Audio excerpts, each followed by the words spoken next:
ಭಲೋ ಭಾರತ್ ಮಾತಾ ಕಿ. ಒಂದ್ಸರಿ ಜೋರಾಗಿ ನಮ್ಮ ಕೈಗಳನ್ನ ಮೇಲೆತ್ತಿ ಭಾರತಕ್ಕೆ ಜೈಕಾರ ಹಾಕ್ಬೋದಾ? ಭಾರತ್ ಮಾತಾ ಕಿ, ಭಾರತ್ ಮಾತಾ ಕಿ. ದೇಶದ ಹೆಮ್ಮೆಯ ಪ್ರಧಾನಮಂತ್ರಿ ನರೇಂದ್ರ ಮೋದಿಜಿ ಅವರಿಗೆ, ದೇಶದ ಹೆಮ್ಮೆಯ ಪ್ರಧಾನಮಂತ್ರಿ ಮಾಜಿ ಪ್ರಧಾನಮಂತ್ರಿ ದೇವೇಗೌಡರಿಗೆ ಭಾರತ್ ಮಾತಾ ಕಿ.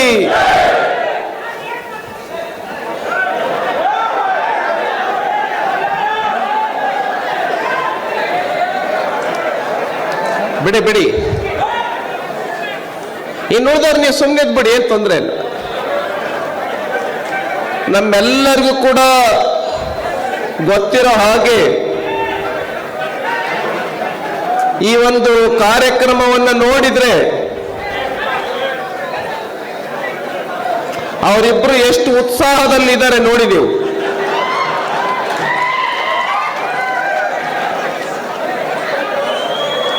ಅವರಿಬ್ಬರಿಗೆ ಒಂದು ಉತ್ಸಾಹ ಆದ್ರೆ ಇನ್ನು ಉಳಿದಿರ್ತಕ್ಕಂಥವ್ರಿಗೆ ಬೇರೆದೇ ಉತ್ಸಾಹ. ಸುಮ್ಮನಾಗ್ತಾರೆ. ಈಗ ಈ ಕಡೆ ನೋಡಿ,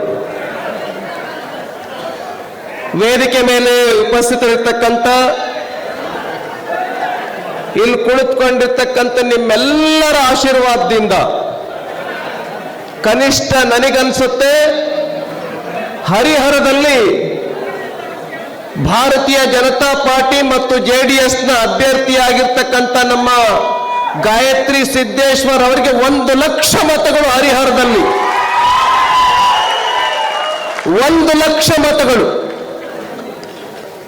ಬರ್ತವೆ ಅಂತೇಳಿ ನಿಮ್ಮೆಲ್ಲರ ಉತ್ಸಾಹವನ್ನು ನೋಡಿದಾಗ ನನಗನ್ಸುತ್ತೆ. ಈ ಒಂದು ವೇದಿಕೆ ಮೇಲಿರ್ತಕ್ಕಂಥ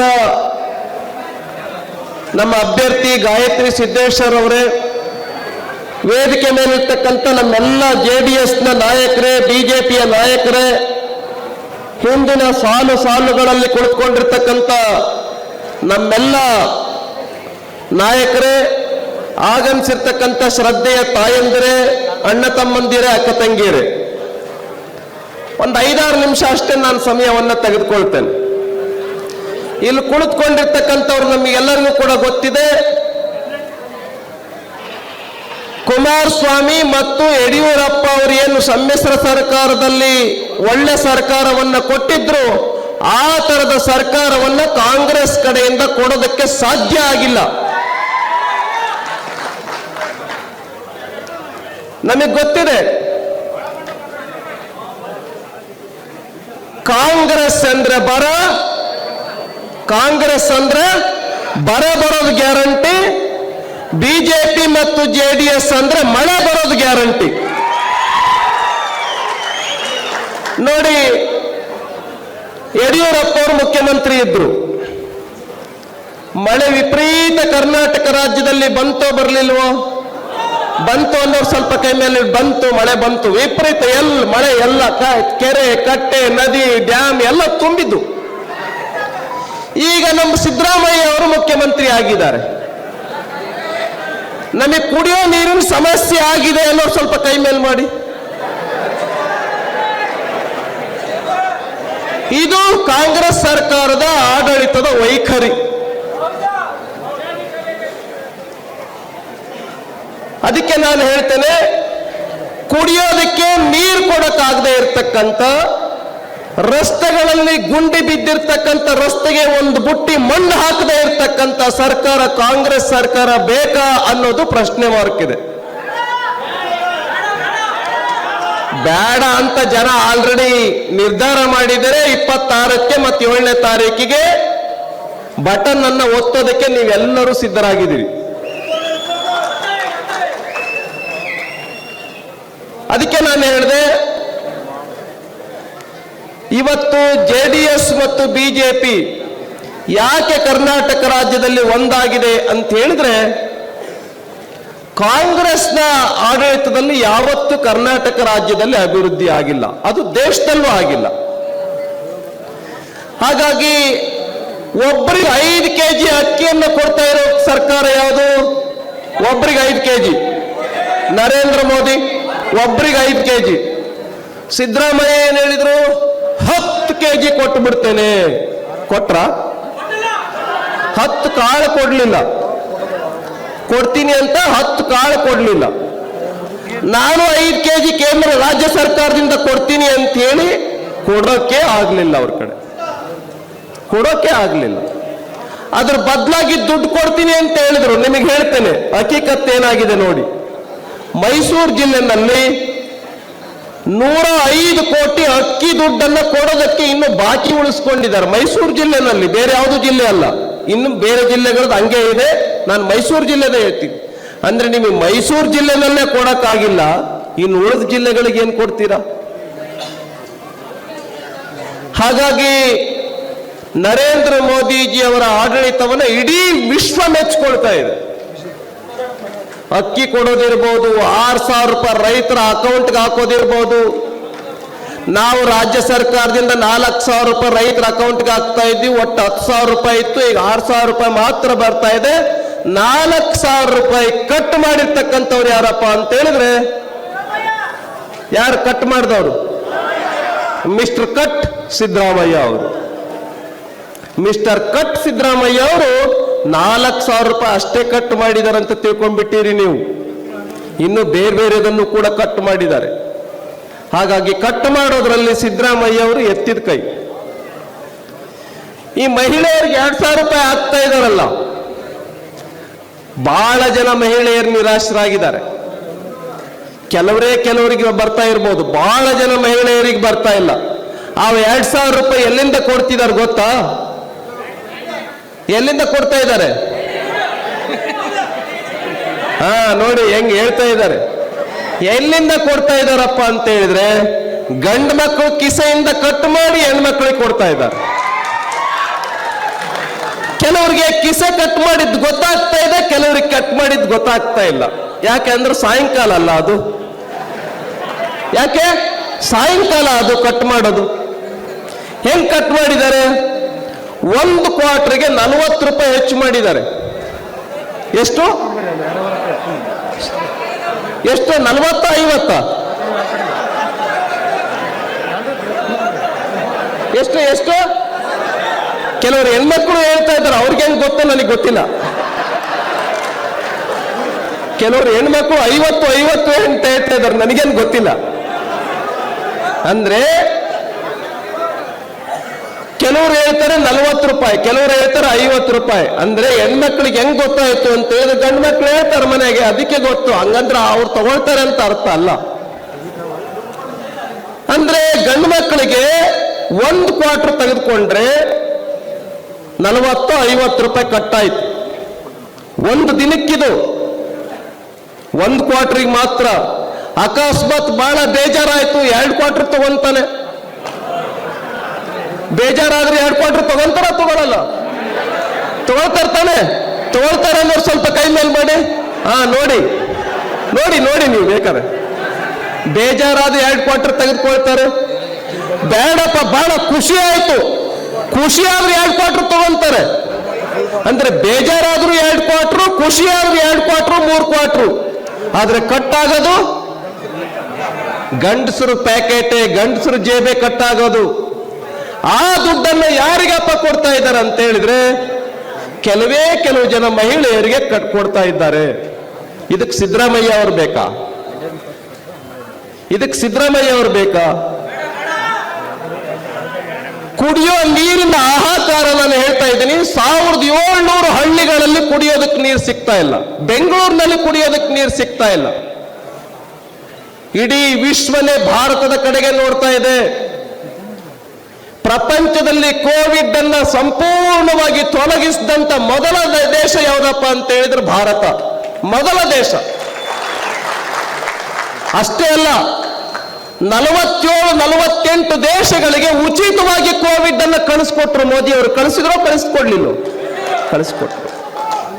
ಅಷ್ಟೇ ಯಾಕೆ, ಸುಮಾರು 21-22 ಸಾವಿರ ಜನ ಮೆಡಿಕಲ್ ಇಂಜಿನಿಯರಿಂಗ್ ಓದ್ತಾ ಇರ್ತಕ್ಕಂಥ ಉಕ್ರೇನ್ನಲ್ಲಿ ಇರ್ತಕ್ಕಂಥ ವಿದ್ಯಾರ್ಥಿಗಳನ್ನ, ಅಲ್ಲಿ ಸ್ವಲ್ಪ ಕಡಿಮೆ ಫೀಸ್ಗೆ ವಿದ್ಯಾರ್ಥಿಗಳು ಓದ್ತಾರೆ ಅಂತೇಳಿ ಉಕ್ರೇನ್ನಲ್ಲಿ 21-22 ಸಾವಿರ ಜನ ವಿದ್ಯಾರ್ಥಿಗಳನ್ನ ಯುದ್ಧ ನಿಲ್ಲಿಸಿ ಕರ್ಕೊಂಡ್ ಬಂದಂತವ್ರು ಯಾರಪ್ಪ ಅಂತ ಹೇಳಿದ್ರು ನರೇಂದ್ರ ಮೋದಿ ಅವರು. ರಷ್ಯಾ ಮತ್ತು ಉಕ್ರೇನ್ ಮಧ್ಯದಲ್ಲಿ ಯುದ್ಧ ನಡೀತಾ ಇರಬೇಕಾದ್ರೆ ಭಾರತದ ವಿದ್ಯಾರ್ಥಿಗಳನ್ನ ಭಾರತಕ್ಕೆ ಕರ್ಕೊಂಡು ಬರಬೇಕು ಅಂತ ಪ್ರಧಾನಮಂತ್ರಿ ನರೇಂದ್ರ ಮೋದಿ ವಿನಂತಿ ಮಾಡಿದ್ರೆ ಎರಡೂ ದೇಶಗಳು ಯುದ್ಧ ನಿಲ್ಲಿಸಿಬಿಟ್ಟು ವಿದ್ಯಾರ್ಥಿಗಳನ್ನ ಭಾರತಕ್ಕೆ ಕಳಿಸ್ಕೊಡುತ್ತೆ. ಅಂತ ಒಬ್ಬ ಮೇಧಾವಿ ಪ್ರಧಾನಮಂತ್ರಿ, ಪ್ರಬುದ್ಧ ಪ್ರಧಾನಮಂತ್ರಿ, ದೊಡ್ಡ ನಾಯಕತ್ವ ಇರ್ತಕ್ಕಂಥ ಪ್ರಧಾನಮಂತ್ರಿ, ವಿಶ್ವ ಮೆಚ್ಚಿದ ಪ್ರಧಾನಮಂತ್ರಿ ಯಾವುದಪ್ಪ ಅಂತ ಹೇಳಿದ್ರೆ ನರೇಂದ್ರ ಮೋದಿ. ಹೀಗೇಳಿ ಇವರು ಮತ್ತೊಂದು ಸಾರಿ ಪ್ರಧಾನಮಂತ್ರಿ ಆಗ್ತಾರೆ ಅನ್ನೋದ್ರ ಬಗ್ಗೆ ಎಳ್ಳು ಕಾಳಷ್ಟು ಕೂಡ, ಸಾಸಿವೆ ಕಾಳಷ್ಟು ಕೂಡ ಯಾರಿಗೂ ಡೌಟ್ ಇಲ್ಲ. ಯಾವುದೇ ಟಿವಿ ನೋಡಿ, ಯಾವುದೇ ಪೇಪರ್ ನೋಡಿ, ಬಿಜೆಪಿ ಮತ್ತು ಜೆಡಿಎಸ್ ಬೇರೆ ಬೇರೆ ಪಕ್ಷಗಳೆಲ್ಲ ಸೇರ್ಕೊಂಡು NDAಗೆ ಅಬ್ ಕಿ ಬಾರ್ ಮೋದಿ ಸರ್ಕಾರ, ಅಬ್ ಕಿ ಪಾರ್ 400 ಪಾರ್ ಅಂತ ಹೇಳ್ತಾರೆ. ಎಲ್ಲ ಟಿವಿ ಪೇಪರ್ನಲ್ಲಿ ಬರ್ತಾ ಇದೆ. ಹಾಗಾಗಿ ನಾನು ವಿನಂತಿಯನ್ನ ಮಾಡ್ತೇನೆ, ಯಾವುದೇ ಟಿವಿಯನ್ನು ಓಪನ್ ಮಾಡಿ ನೋಡಿ, ಯಾರಿಗೂ ಡೌಟ್ ಇಲ್ಲ ಪ್ರಧಾನಮಂತ್ರಿ 3ನೇ ಬಾರಿಗೆ ಹ್ಯಾಟ್ರಿಕ್ ಪ್ರಧಾನಮಂತ್ರಿ ಆಗೋದ್ರ ಬಗ್ಗೆ ಯಾರಿಗೂ ಡೌಟ್ ಇಲ್ಲ. ಇನ್ನ ಲಾಸ್ಟ್ ಮಾತು ನಾನು ಹೇಳ್ತೇನೆ, ಅದೇನು ಅಂತಂದ್ರೆ ಅಪ್ಪಿತಪ್ಪಿನೂ ಕೂಡ ಒಂದು ಪೇಪರ್, ಅಪ್ಪಿತಪ್ಪಿನೂ ಕೂಡ ಒಂದು ಯಾವುದೋ ಯೂಟ್ಯೂಬ್ ಚಾನಲ್, ಯಾವುದೋ ಟಿವಿ ಚಾನಲ್ ರಾಹುಲ್ ಬಾಬಾ ಪ್ರಧಾನಮಂತ್ರಿ ಆಗ್ತಾರೆ ಅಂತ ಹೇಳಿಲ್ಲ. ಒಂದು ಟಿವಿ, ಒಂದು ಪೇಪರ್, ಒಂದು ಯೂಟ್ಯೂಬ್ ಚಾನಲ್ಲು ಹೇಳಿಲ್ಲ. ಹಾಗಾಗಿ ನಾನು ಅದಕ್ಕೆ ಹೇಳಿದೆ, ನಮ್ಮ ಶಿವಶಂಕರ್ ಸರ್ ಅವರು ಹೇಳ್ತಾ ಇದ್ರು, ನೋಡಿ ಸರ್, ನಾವು ಹರಿಹರದಿಂದ ಮಾತ್ರ ಇಲ್ಲಿ ಬಂದಿರೋರು ನಾವೆಲ್ಲರೂ ಸೇರಿ ನಮ್ಮ ಅಭ್ಯರ್ಥಿ ಗಾಯತ್ರಿ ಸಿದ್ದೇಶ್ವರ್ ಅವರಿಗೆ 1 ಲಕ್ಷ ಓಟ್ ಕೊಡಿಸ್ತೇವೆ. 1 ಲಕ್ಷ ಓಟ್. ನಾವು 28ಕ್ಕೆ 28 ಸೀಟ್ ಗೆಲ್ಲೋದಕ್ಕೆ ಕಾರಣ ಏನಪ್ಪಾ ಅಂತ ಹೇಳಿದ್ರೆ, ಕಾಂಗ್ರೆಸ್ಗೆ ವಿರೋಧವಾಗಿ ಬಿಜೆಪಿ ಮತ್ತು ಜೆಡಿಎಸ್ ನಾವು ಒಟ್ಟಾಗಿದ್ದೇವೆ, ಅದಕ್ಕೆ 28 ಸೀಟ್ ಗೆಲ್ತೇವೆ. ಇಬ್ರು ರೈತರ ಮಕ್ಕಳು ಒಂದಾಗಿದ್ದಾರೆ. ಇಬ್ರು ಹೆಂಗೆ ಸದನದಲ್ಲಿ ಗುದ್ದಾಡ್ತಿದ್ರು ನಿಮ್ಮೆಲ್ಲರಿಗೂ ಕೂಡ ಗೊತ್ತಿದೆ, ದೇವೇಗೌಡರು ಮತ್ತು ಯಡಿಯೂರಪ್ಪನವರು. ದೇಶದ ಹಿತಕ್ಕೋಸ್ಕರವಾಗಿ ಯಡಿಯೂರಪ್ಪ ಮತ್ತು ದೇವೇಗೌಡರು ಒಂದಾಗ್ತಾರೆ ಅಂತ ಆದ್ರೆ, ಇಲ್ಲಿ ಕುಳಿತುಕೊಂಡಿರ್ತಕ್ಕಂಥವ್ರು ನಾವು ಕೂಡ ಒಂದಾಗ್ತೇವೆ, ಕಾಂಗ್ರೆಸ್ ಅನ್ನು ಮೊರೆ ಕಳಿಸ್ತೇವೆ. ಇದನ್ನ ನಮ್ಮ ರೈತರು, ಮಹಿಳೆಯರು, ಯುವಕರು, SC, ST, OBC ಎಲ್ಲರೂ ತೀರ್ಮಾನ ಮಾಡಿದ್ದಾರೆ. ದಿನದಿಂದ ದಿನಕ್ಕೆ ಈ ವಾತಾವರಣ ಹೆಚ್ಚಾಗ್ತಾ ಇದೆ. ನೋಡಿ ಎಷ್ಟು ಜನ ನಿಂತ್ಕೊಂಡಿದ್ದಾರೆ, ಎಷ್ಟು ಜನ ಕೆಳಗೆ ಕುತ್ಕೊಂಡಿದ್ದಾರೆ, ಎಷ್ಟು ಜನ ಸೈಡಿಗೆ ನಿಂತ್ಕೊಂಡಿದ್ದಾರೆ, ಎಷ್ಟು ಜನ ಇಲ್ಲಿ ಕುತ್ಕೊಂಡಿದ್ದಾರೆ. ಸಾಕಾಗ್ತಾ ಇಲ್ಲ. ಕೆಳಗಡೆ ಇದ್ದಾರೆ, ಹೊರಗಡೆ ಇದ್ದಾರೆ. ಇದು ಒಂದೇ 2 ದಿನದಲ್ಲಿ ಪ್ರಯತ್ನದೊಳಗಡೆ ಇಲ್ಲ ಬಹಿರಂಗ ಸಭೆ ಅಂತ ಹೇಳಿದ್ರೆ, ಬಹುಶಃ ನನಗನ್ನಿಸ್ತಾ ಇದೆ ಕಾಂಗ್ರೆಸ್ನವರು ಬಂದೋಗಿರ್ಬೋದು ಹರಿಹರಕ್ಕೆ, ಈ ತರದ ಸಭೆ ಆಗಿರ್ಲಿಕ್ಕಿಲ್ಲ ಅಂತ ನನ್ನ ಭಾವನೆ. ಅದಕ್ಕೆ ಬಹಳ ಒಳ್ಳೆಯ ಸಭೆಯನ್ನ ಮಾಡಿ ನಮ್ಮ ಗಾಯತ್ರಿ ಸಿದ್ದೇಶ್ವರ್ ಅವರಿಗೆ ಕನಿಷ್ಠ ನನಗನ್ಸುತ್ತೆ ಈ ಸಾರಿ 2 ಲಕ್ಷ ಮತಗಳ ಅಂತರದಿಂದ ನಮ್ಮ ದಾವಣಗೆರೆ MP ಕ್ಷೇತ್ರವನ್ನ ಗಾಯತ್ರಿ ಸಿದ್ದೇಶ್ವರ್ ಅವರು ಗೆಲ್ತಾರೆ ಅಂತೇಳಿ ಹೇಳ್ತಾ, ಬಹಳ ಒಳ್ಳೆಯ ಸಭೆಯನ್ನು ಆಯೋಜನೆ ಮಾಡಿರ್ತಕ್ಕಂಥ ನಮ್ಮ ಹರಿಹರದ JDS ಮತ್ತು ಬಿಜೆಪಿ ಕಾರ್ಯಕರ್ತರಿಗೆ, ನಮ್ಮ ಹರೀಶಣ್ಣ ಮತ್ತು ನಮ್ಮ ಶಿವಶಂಕರ್ ಅವರಿಗೆ, ನಮ್ಮ 2 ಜಿಲ್ಲೆಗಳ ಅಧ್ಯಕ್ಷರಿಗೆ, ಮಂಡಲ ಅಧ್ಯಕ್ಷರಿಗೆ, ಇಲ್ಲೆಲ್ಲ ಕೂತ್ಕೊಂಡಿರ್ತಕ್ಕಂಥ ನಿಮ್ಮೆಲ್ಲರಿಗೂ ಕೂಡ ಭಾರತೀಯ ಜನತಾ ಪಾರ್ಟಿಯ ವತಿಯಿಂದ ಅಭಿನಂದನೆಗಳನ್ನು ಹೇಳ್ತಾ ನನ್ನ 4 ಮಾತನ್ನು ಮುಗಿಸ್ತೀನಿ. ತಮಗೆಲ್ಲರಿಗೂ ಕೂಡ ಧನ್ಯವಾದಗಳು. ಒಂದೇ ಒಂದು ಮಾತು ಲಾಸ್ಟ್, ಯಾವ್ಯಾವ ಬೂತ್ ಇಂದ ಬಂದಿದ್ದೀರಿ, ಒಂದೊಂದು ಬೂತ್ನಲ್ಲಿ ನಿಮ್ಮ ಓಟ್ ಇದೆ, ಇದೆಯಾ ಇಲ್ಲ? ನಮ್ಮ ಓಟು ನಮ್ದು ಒಂದೊಂದು ಬೂತಲ್ಲಿದೆ. ನಮ್ಮ ಬೂತ್ನಲ್ಲಿ ಲೀಡ್ ಕೊಡೋ ಜವಾಬ್ದಾರಿ ನಮ್ಮದೇ. ಆಗ್ಬೋದಾ? ಬೇರೆ ಯಾರ್ದು ಅಲ್ಲ. ಮೇರಾ ಬೂತ್ ಸಬ್ಸೆ ಮಜಬೂತ್. ನನ್ನ ಬೂತ್ ಏನಿದೆ ಎಲ್ಲ ಬೂತ್ಗಳಿಗಿಂತ ಪವರ್ಫುಲ್ ಬೂತ್. ಕಾಂಗ್ರೆಸ್ ಅನ್ನ ಹಿಂದೆ ಹಾಕಿ ಮುಂದೆ ಹಾಕಿದಂತ ಬೂತ್ ನಮ್ದಾಗ್ಬೇಕು. ಯಾರ್ಯಾರು ಮಾಡ್ಕೊಡ್ತೀರಿ? ನಮ್ಮ ಬೂತ್ ಅಲ್ಲಿ ಬಿಜೆಪಿ ಅಭ್ಯರ್ಥಿಗೆ ಲೀಡ್ ಕೊಡ್ತೇವೆ ಅನ್ನೋಂಥವ್ರು ಸ್ವಲ್ಪ ಕೈ ಮೇಲೆ ಮಾಡಿ. ನಮ್ಮ ಬೂತ್ ಅಲ್ಲಿ ಲೀಡ್ ಕೊಡ್ತೇವೆ. ವೇದಿಕೆ ಮೇಲೆ ಇರೋ ಕೈ ಎತ್ತಿದ್ದಾರೆ. ಕೈ ಎತ್ತಿದ ತಕ್ಷಣ ಆಗೋದಿಲ್ಲ. ನಾಳೆಯಿಂದ ಮನೆಗೆ ಹೋಗೋದಕ್ಕೆ ಶುರು ಮಾಡ್ಬೇಕು. ಬರೀ ಮನೆಗೆ ಹೋಗ್ಬಿಟ್ಟು ಕರಪತ್ರ ಕೊಟ್ಟು ಕೈ ಒರೆಸ್ಕೊಂಡು ಹೋದ್ರೂ ಆಗೋದಿಲ್ಲ. ಮನೆ ಒಳಗೆ ಹೋಗಿ ನೀರು ಕುಡಿದು ಅಕ್ಕ ಹೆಂಗಿದ್ದಾರೆ, ಅಣ್ಣ ಹೆಂಗಿದ್ದಾರೆ ಅಂತ ಮಾತಾಡಿಸಿ ಈ ಸರಿ ಮೋದಿ ಅವ್ರಿಗೆ ಓಟ್ ಹಾಕ್ಬೇಕು. ಇದಕ್ಕಿಂತ ಪುಣ್ಯದ ಕೆಲಸ ಇನ್ಯಾವುದೂ ಇಲ್ಲ. ಮೋದಿ ಅವರ ಪಾರ್ಟಿಗೆ JDS ಬಿಜೆಪಿ ಅಭ್ಯರ್ಥಿ ಗಾಯತ್ರಿ ಸಿದ್ದೇಶ್ವರ್ ಅವರಿಗೆ ಮತ್ತೆ ನರೇಂದ್ರ ಮೋದಿ ಅವ್ರನ್ನ ಇನ್ನೊಂದ್ಸರಿ ಪ್ರಧಾನಮಂತ್ರಿ ಮಾಡೋದಕ್ಕೆ ಆಗ್ತಾ ಇರ್ತಕ್ಕಂಥ ನಿಮ್ಮ ಓಟ್ ಏನಿದೆ ಇದು ಪುಣ್ಯದ ಕೆಲಸ. ದಯವಿಟ್ಟು ಮಿಸ್ ಮಾಡಬೇಡಿ ಅಂತ ರಿಕ್ವೆಸ್ಟ್ ಮಾಡ್ಬೇಕು. ಮಾಡ್ತೀರಾ? ಯಾರ್ಯಾರು ಮಾಡ್ತೀರಿ ಸ್ವಲ್ಪ ಕೈ ಮೇಲೆ ಮಾಡಿ. ಎಸ್, ತಮ್ಗೆಲ್ಲರಿಗೂ ಕೂಡ ವಂದನೆಗಳು, ಅಭಿನಂದನೆಗಳು.